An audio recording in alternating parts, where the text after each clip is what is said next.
Good afternoon. It's the 18th of August 2024 and I just wanted to bring you along here. This is Solar Solace Farms.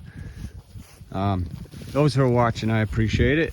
I've got a couple of comments, and so appreciate those who have watched and those who are commenting. So those who have kind of followed and seen what this pasture here and know the history of it, I wanted to bring you to this point so you can see how some people would think to themselves, this has got to be the most unpalatable and the very most like undesirable pasture out there, because it's not a pure stand of choose your plant.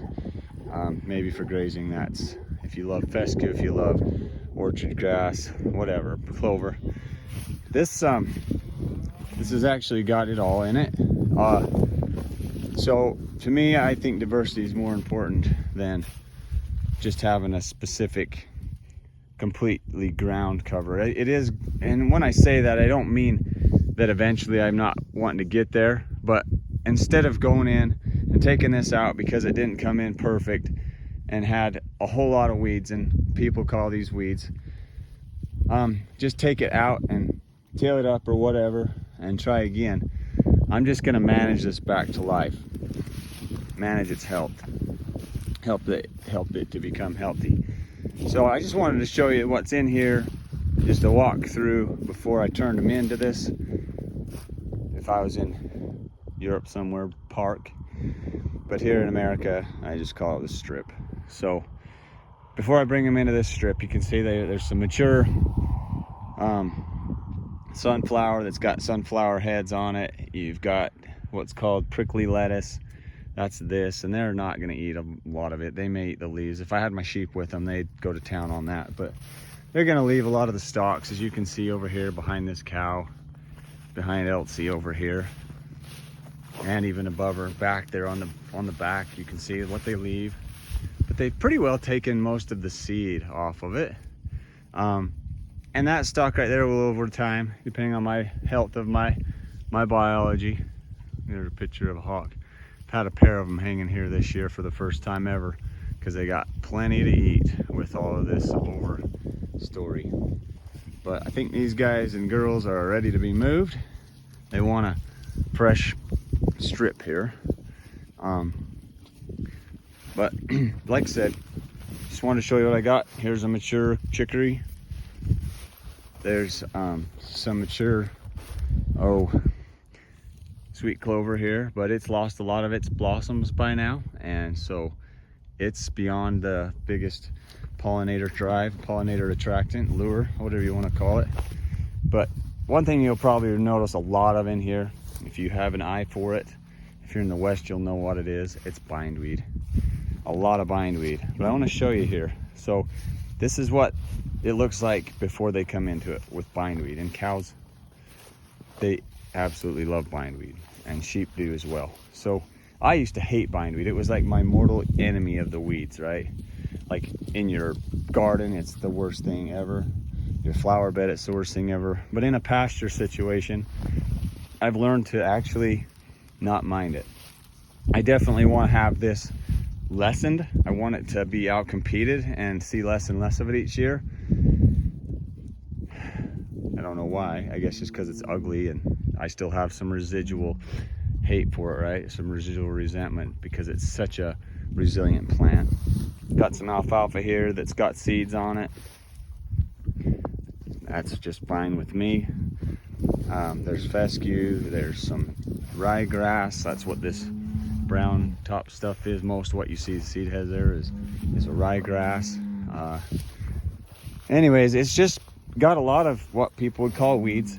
But let's go over here, and I want to show you what it looks like when we're done.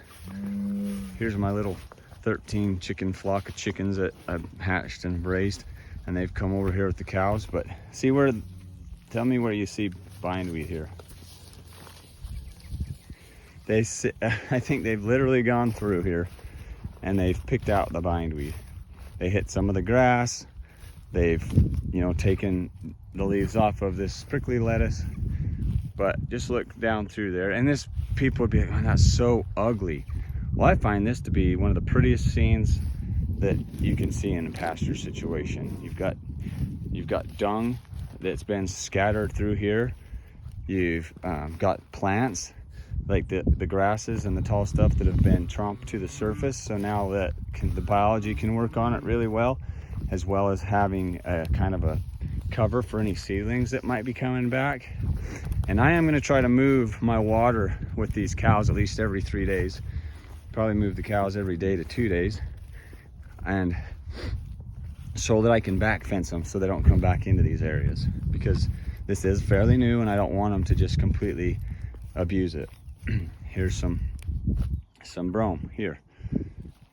So you can also see some curly dock heads, seed heads. But the bindweed's gone. It's gone until till it grows back. But I mean, here's like what is, you can identify that's left of some of. I mean, got some seed, which it did go to seed, which is terrible, but there was already a seed bank here. So it's not like I was the first person to ever let it go to seed on this farm. So I can't kick myself too bad. So I just stretched my fence out here. There's a patch of sunflower. You see that little patch of sunflower? I don't know if you can see it. Right here across the fence, just on this side of that telephone pole, right there. That happened because of water. Got knocked over the trough and water just ran there and the cows tromped that out. So that's what happens when you get a scar. Mother Nature says, I'm gonna put a band-aid on that, and over time it heals. It heals itself as long as it's given proper rest. But so I've stretched this fence out. Sorry I keep jumping around.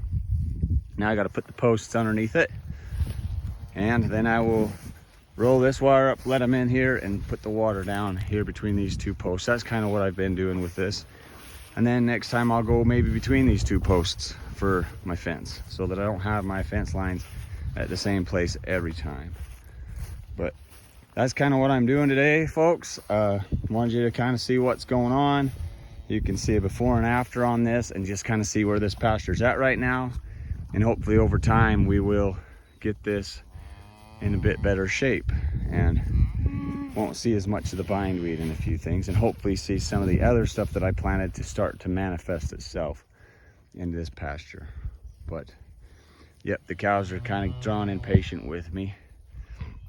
I can't help but this little bull right here, not the one that's limping there, that cow, but I don't know, she's what she's got going on with her, but I think she'll eventually have full use of that again. I've had animals do that in the past, but this little bull right here, he's already kind of acting like a leader, which I love, because he's going to be our herd sire. This guy right here is only 2 years old, so he's kind of doing the job now. And unfortunately, I think I'm going to be getting rid of Buck this fall. He's way back here. He's just over 5 years old. He's not like mean or aggressive, but he's noisy and he likes to dig holes, and he's sired a lot of calves.